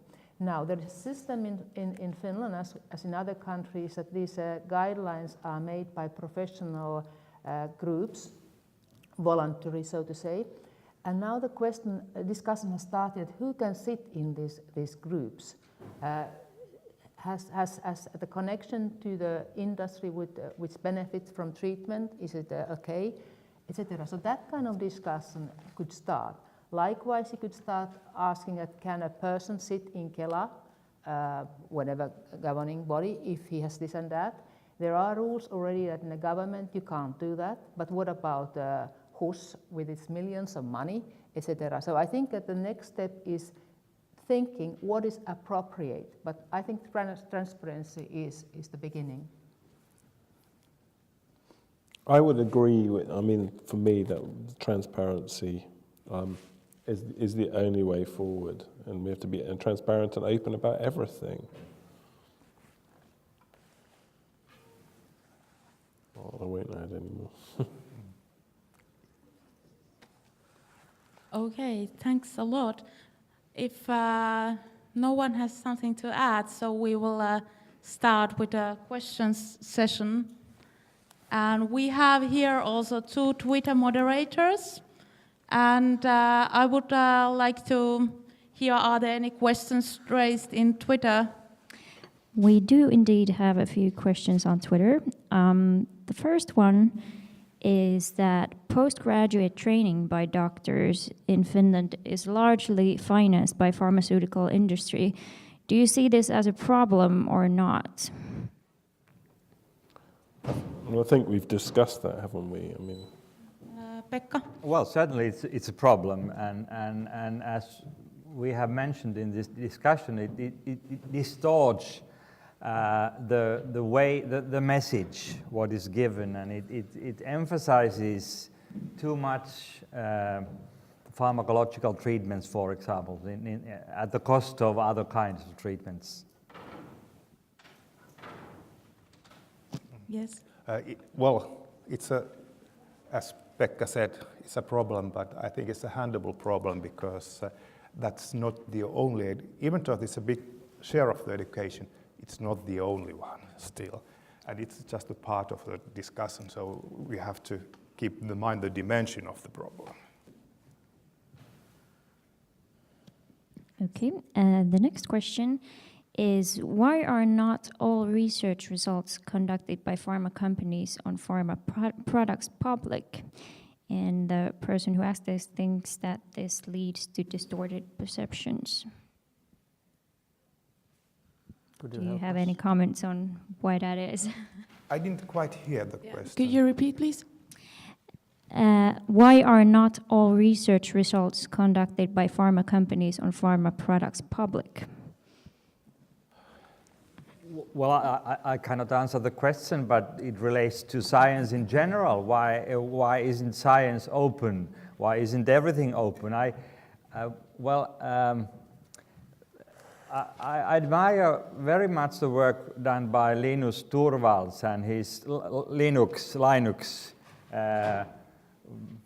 this program that is open for everybody, and I have a utopia of science that would be open, but of course it's not realistic. But so you can address the question to the whole world of science. Elina, you wanted to I agree with Pekka said, but also who asked this question may be aware of the big debate what's going on now in EU about opening up the files. And there was in the new decree, which is going to be in force in 2017, there was kind of a rule that they will be at least much more open. But it's been fiercely opposed by some of the industry, not all of the industry, some of the drug industry. And I've heard that now the other decree, which are being done by EU concerning some commercial rights, whatever it was, will probably cancel this openness. The official reason for given by those who oppose this transparency openness is that first, it's too expensive to put all this data to everyone to see. Secondly, it will be very difficult to hide the commercial secrets. And then it comes question, what is commercially valuable because most of the things in clinical trials, they do not have such commercial secrets, particularly when the patients and doctors who participate, they know or should know every single detail of the product of when they participate. So, but it's a big debate, and there's a lot of things in a web and everywhere if you look at that. Jeremy, you had a comment on that? I mean, it goes back to my thing about the All Trials campaign and the European situation, is that comes about because data is lost, data is hidden, and research that is published or submitted to organisations like the European Medicines Agency or the FDA in America are selectively biased to be positive in favour of the drugs. There was somebody called Kirchner, I think, who did a massive. He was able to access through Freedom of Information Act, access all the data submitted to the FDA and about SSRI antidepressant medication, and did what's called a meta-analysis of them. And he showed when you look at all the data, There was only 2 trials ever submitted by one of the drugs that were positive, but most of the drugs and most of the trials that were submitted were actually negative, and you put them all together and show these drugs were no better than placebo, and their adverse effects were astronomical. And I think that's the sort of thing that drug companies probably wouldn't want you to see. I mean, if we actually had access to all the data, I think it would put a massive spanner in the works, really. Do you, by the way, think that other pharma companies reporting the side effects 100% to doctors? Well, what do I personally think? I mean, I've read from other sources that that they don't report. I mean, well, with the SSRIs, there was this concept of suicidality or increased amount of suicides. But that data was hidden. There was a famous study called the 329 study on a drug called Paxil or paroxetine, I think it was, but for children, we showed it did increase suicide, but all those suicides were either recoded or moved to other groups. There were sort of various ways that they did to hide that data. And in the end, that's the important thing. This is people's health and lives we're talking about. It's not, I don't think health should be a commodity like anything else. Yes, go ahead. It's difficult to deny that what Jeremy said, but the most important thing is that all the studies that are published by journals or institutions that do have the peer review methods and all the high quality standard, what they are revealing. And that should be the most critical thing. I don't know if it's in anywhere else, but in Utopia, possible to reveal all the data. It sounds fascinating, and it's a thing that has to be discussed more and more, where we can draw the lines, what's possible and what's not, but revealing all the data, that's Utopia, but what's the proper way to do? Maybe we're a little bit wiser in the years to come. Can we dwell on this, or is there more questions? If you have a comment, go ahead. Yes, of course. Yes. When you started talking about this publishing, I think this is one of the things which is going to change a lot in the coming years. I don't think the way the publishing of scientific results as it's done now, it will survive for various reasons.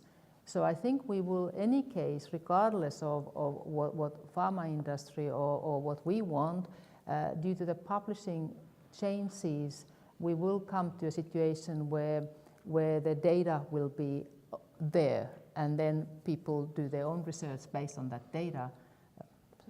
I exaggerate a little bit, it's not that way. I don't think that the imbalance between the amount of research being carried out and the few scientific journals and the tired peer reviewers will work in the future. So there will be a big change in the publishing, and when that occurs, I think it will have a big impact on the question we were discussing now. Are there still Twitter questions, or do we go to the audience? There's one more. The last one has to do with the discussion about privacy versus disclosing transparently all the connections. And it goes, how are we supposed to be given the full picture in citations when pharma companies lobby against mandatory disclosure on relations to doctors? As in, Did you get it? If I heard correctly, the claim was that pharma industry is lobbying against full transparency of... Yes, I believe that's how the question went. Yes, but that's not true. FPA on European level has... this is like Finland specific, not pharma industry related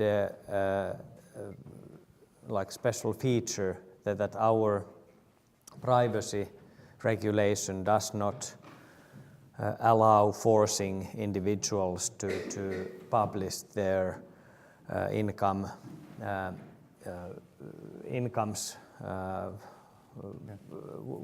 without consent, and that's nothing to do with pharma industry interest or activities. As long as it's the pharma industry, it wishes to raise the level of transparency, and it's no means against any transparency. Erkki Laukkanen, go ahead. Well, I think that we need more regulation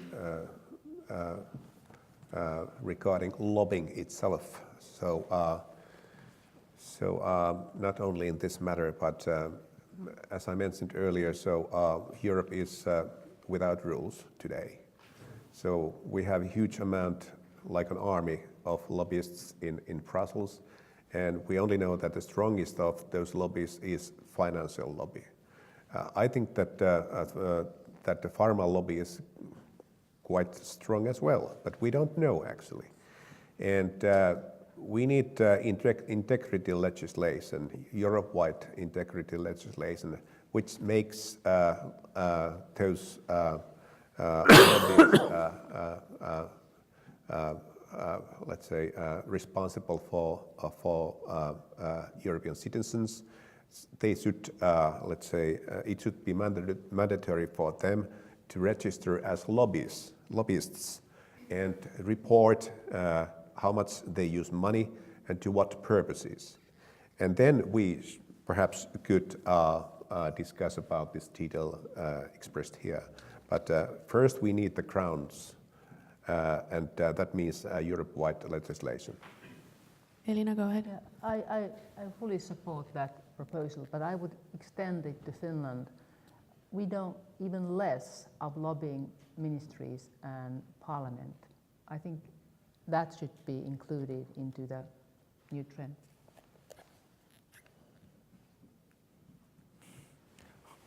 Okay, and please, yes, Probably, Merek.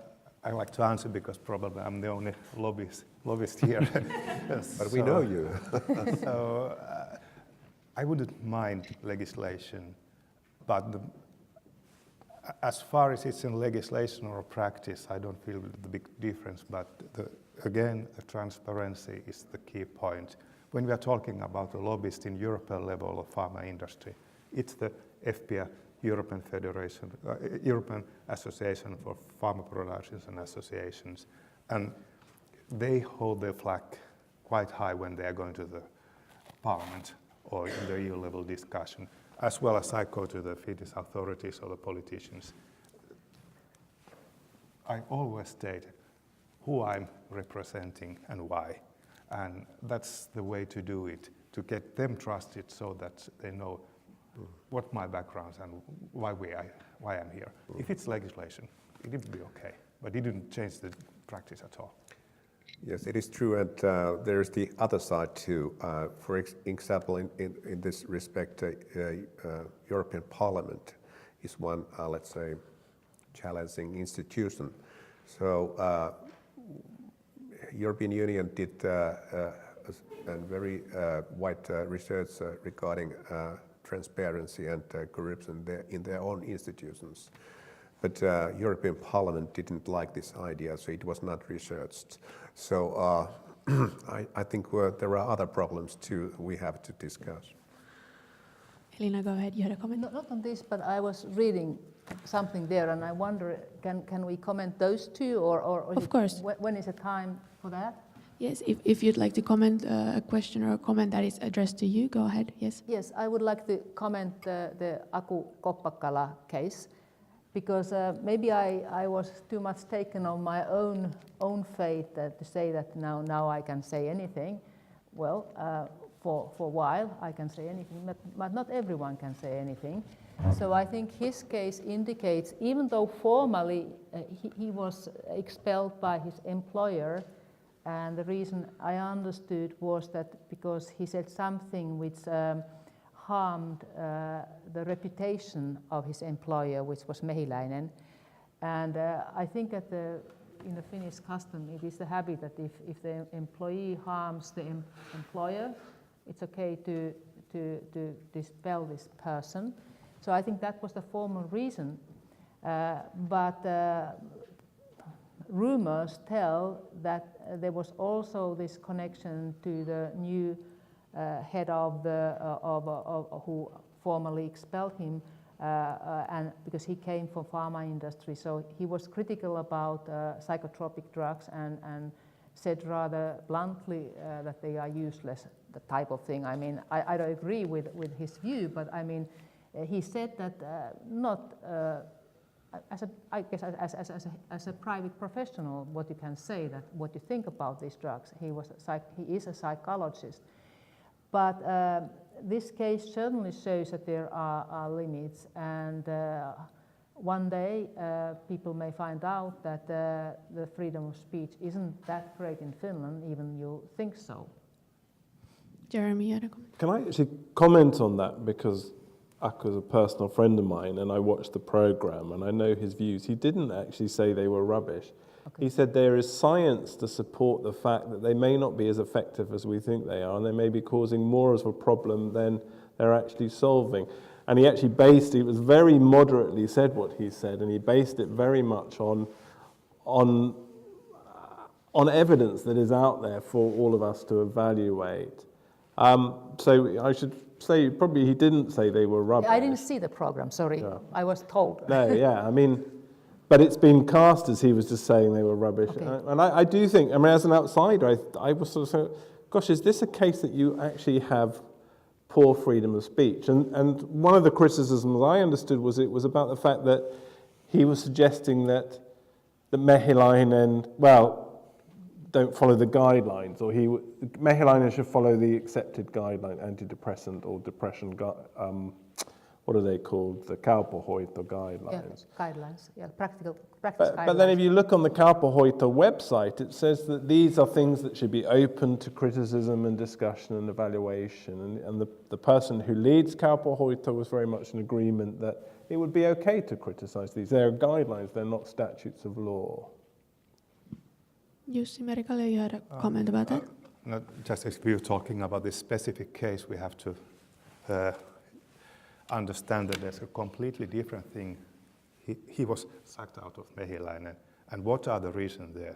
I guess nobody knows. No one knows. And if there's some rumors, let them be rumors. Okay. But then the other thing is, are there freedom of speech and criticisms of practices? And that there should be. And there's two completely different things. Don't mess it up. Mm.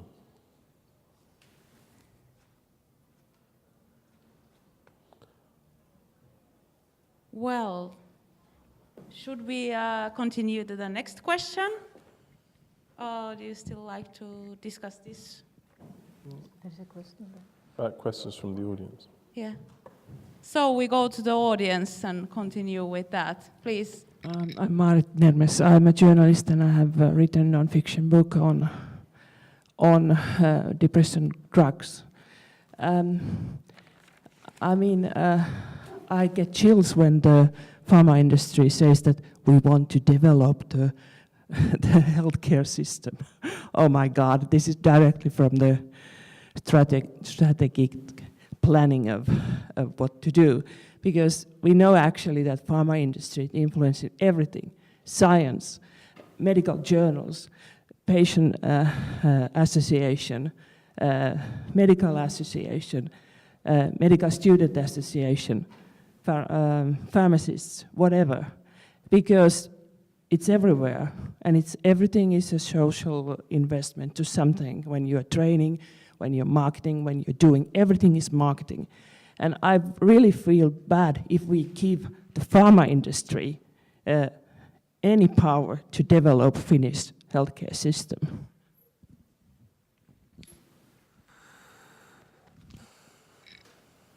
So what is the question?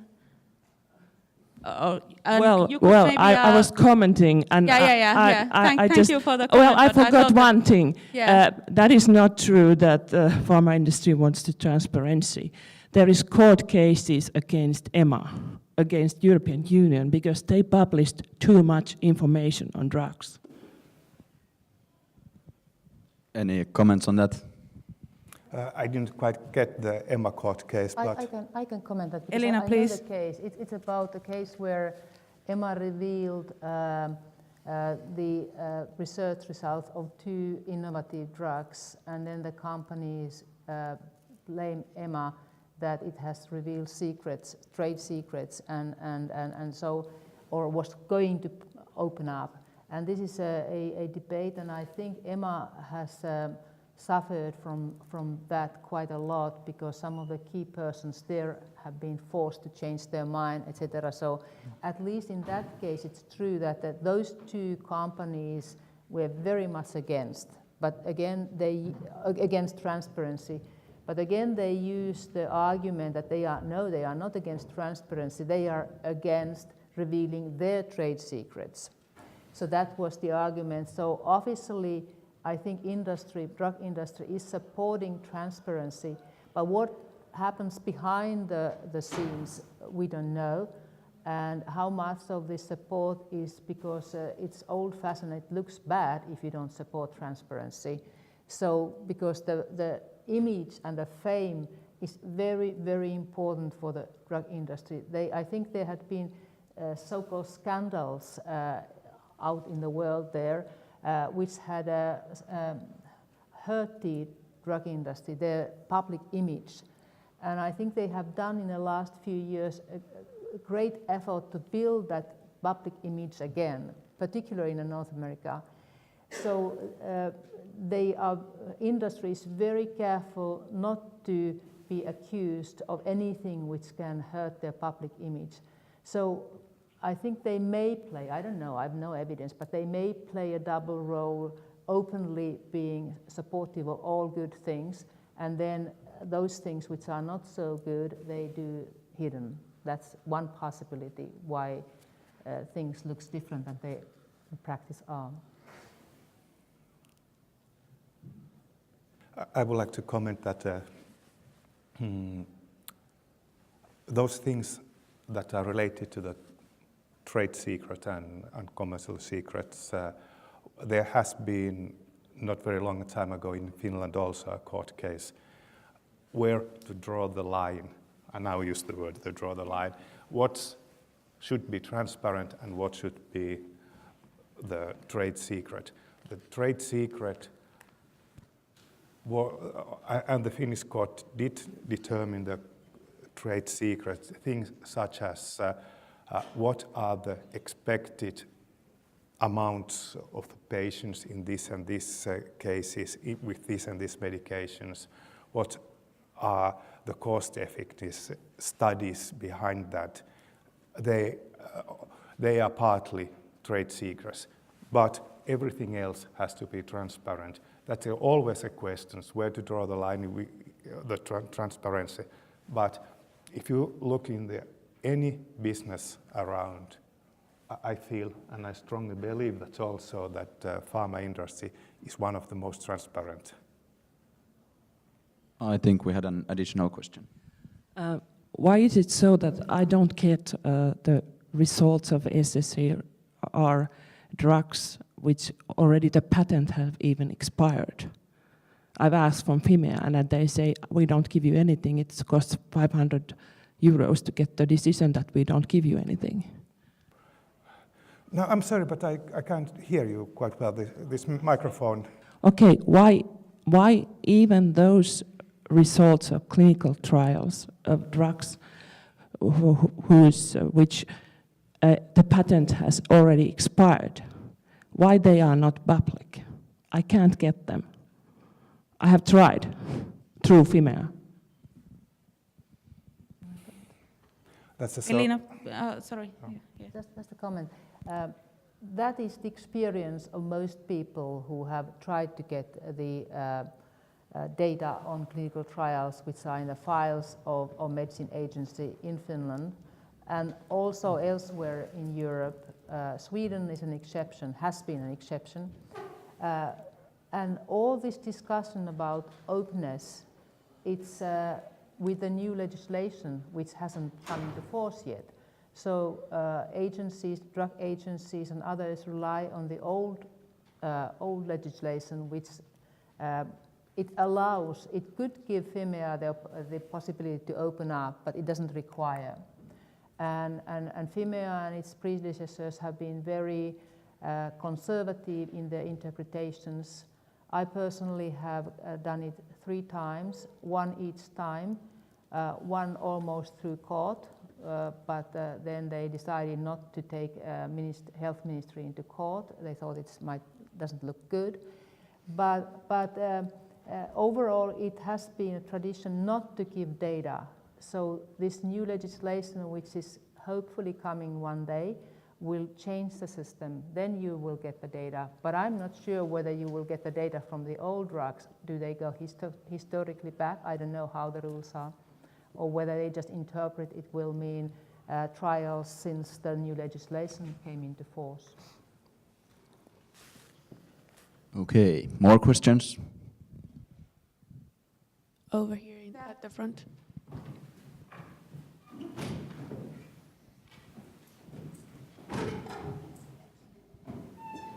Hello. I have actually 2 questions. First to Tatu, who was talking about developing the healthcare system and promoting a more holistic view of health and promoting health in more cost-effective way. How do you see that pharma industry is very much opposing alternative treatments, and even there isn't any research done because most of the research is funded by pharmaceutical companies? How do you see this conflicting? Well, yeah, I don't know. Every business may, of course, define what it wants to offer, and pharma industry is rather, let's say, limited to Western medical science-based medicine. I don't have any like personal opinion on the role of alternative treatments. I think that our physicians may have also quite strong position there. They are important decision makers, and if I have understood correctly, often not the most open or interested to expand our understanding of proper healthcare towards alternatives that are not science-based or scientifically proved. So I don't see that much role of pharma industry there. Actually, there is in the world there is studies, scientific studies done on alternative medicine, but they are either discredited or not allowed to be very public, or they are not discussed. And mostly it's because of pharmaceutical companies not wanting to promote something that wouldn't give them profit. Okay, I don't know anything about that, any more about that, if colleagues and Yes, other people Pekka know. Louhiala, go ahead. Well, I would like to be very careful with this terminology, medicine and alternative medicine. Seriously, I don't think there's alternative medicine. There are treatments that work and treatments that do not work. And there's a huge gray area. I mean, there have been treatments that have been called alternative but are standard medicine now. And there are treatments that are standard medicine now that will be thrown out when research shows that they don't work. And also in this so-called area, so-called alternative medicine, there's a huge industry, homeopathic medicine, and the homeopathic big pharma, so to say. So they have their interests too. Jeremy, you had a comment on that as well. I mean, I think maybe we should move away from talking about alternative treatments to what we have now is a sort of a curative. You have an end product, of something, to a much more preventative way of doing medicine. How do I prevent myself from getting a heart attack? How do I prevent myself from I mean, for example, I work in psychosis, so the whole thing is about how do I treat psychosis? Well, for me, I think it's how do I understand where psychosis come from, because I don't actually believe it comes from a broken brain or something wrong with my neurochemicals. I'm not that reductionist. And there's huge associations between having a psychotic episode and having trauma earlier on in your life. So how do we therefore develop societies that prevent this kind of trauma happening to children, that prevent bullying in school, that prevent all... I mean, that's a utopian idea, but we have to move towards that. Rather than thinking, oh, well, psychosis, you've got a broken bone, you need to take this drug, which will eventually give you diabetes, and then you'll have to take a diabetic drug. It's like, what can we put in place in society to stop this happening in the first place? Elina, you had a comment on that? Yeah, I would agree, both of previous speakers. Medicine is full of health issues, full of unstudied issues, reasons, cures, prevention. And as I mentioned earlier, one of the key problems is that so much on interest and research goes to drugs and nowadays also devices and IT. So that there are full areas which are not researched. And your question about alternative medicine is one of the areas. I know the term is difficult and problematic, but it's an area where there hasn't been so much interest in Finland or in Europe, with the exception of Germany, that there isn't very much to say whether these are useful or not useful. But also what Pekka mentioned is worth noticing, that there is a big market and big trade and big industry in products, not in the thinking of alternative medicine, but in the products of alternative medicine, largely from Asia, but also some other countries. And I once saw a figure, that's an old figure, so it may have changed totally, that it's about the value of that market, what's been sold, is about a tenth of the pharma market. So we are not talking about nappikauppa, we are talking a rather big market. But in Finland, we don't see too much. It's hidden. I mean, it's there. If you go and see what the middle-aged women do, it's there. But you don't see it because these are not categorized as drugs. They are not in the sales figures. They are not controlled in the same way. So they are out of the main line of healthcare. Jussi, you had a comment as well? I agree what Pekka did say, but I would like to comment or more likely continue what Jeremy said, that if we want to progress our healthcare system and the well-being of the population, it comes from preventing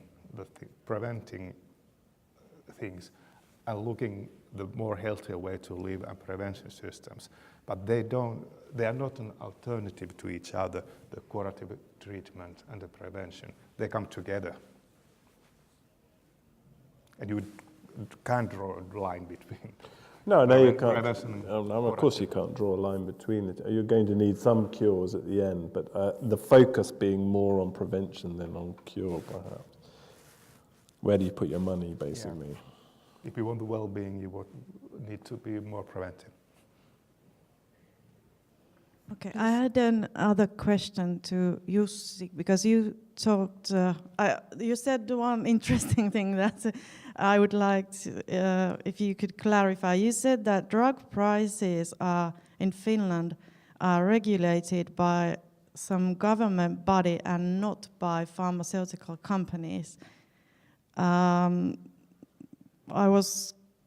Did I understand that wrongly, or because you said something like that, and I wonder how the drugs are so expensive in Finland, if that is what you meant. There's three kind of drug markets or medicine market in Finland. Self-medication that you can buy from pharmacists without prescriptions.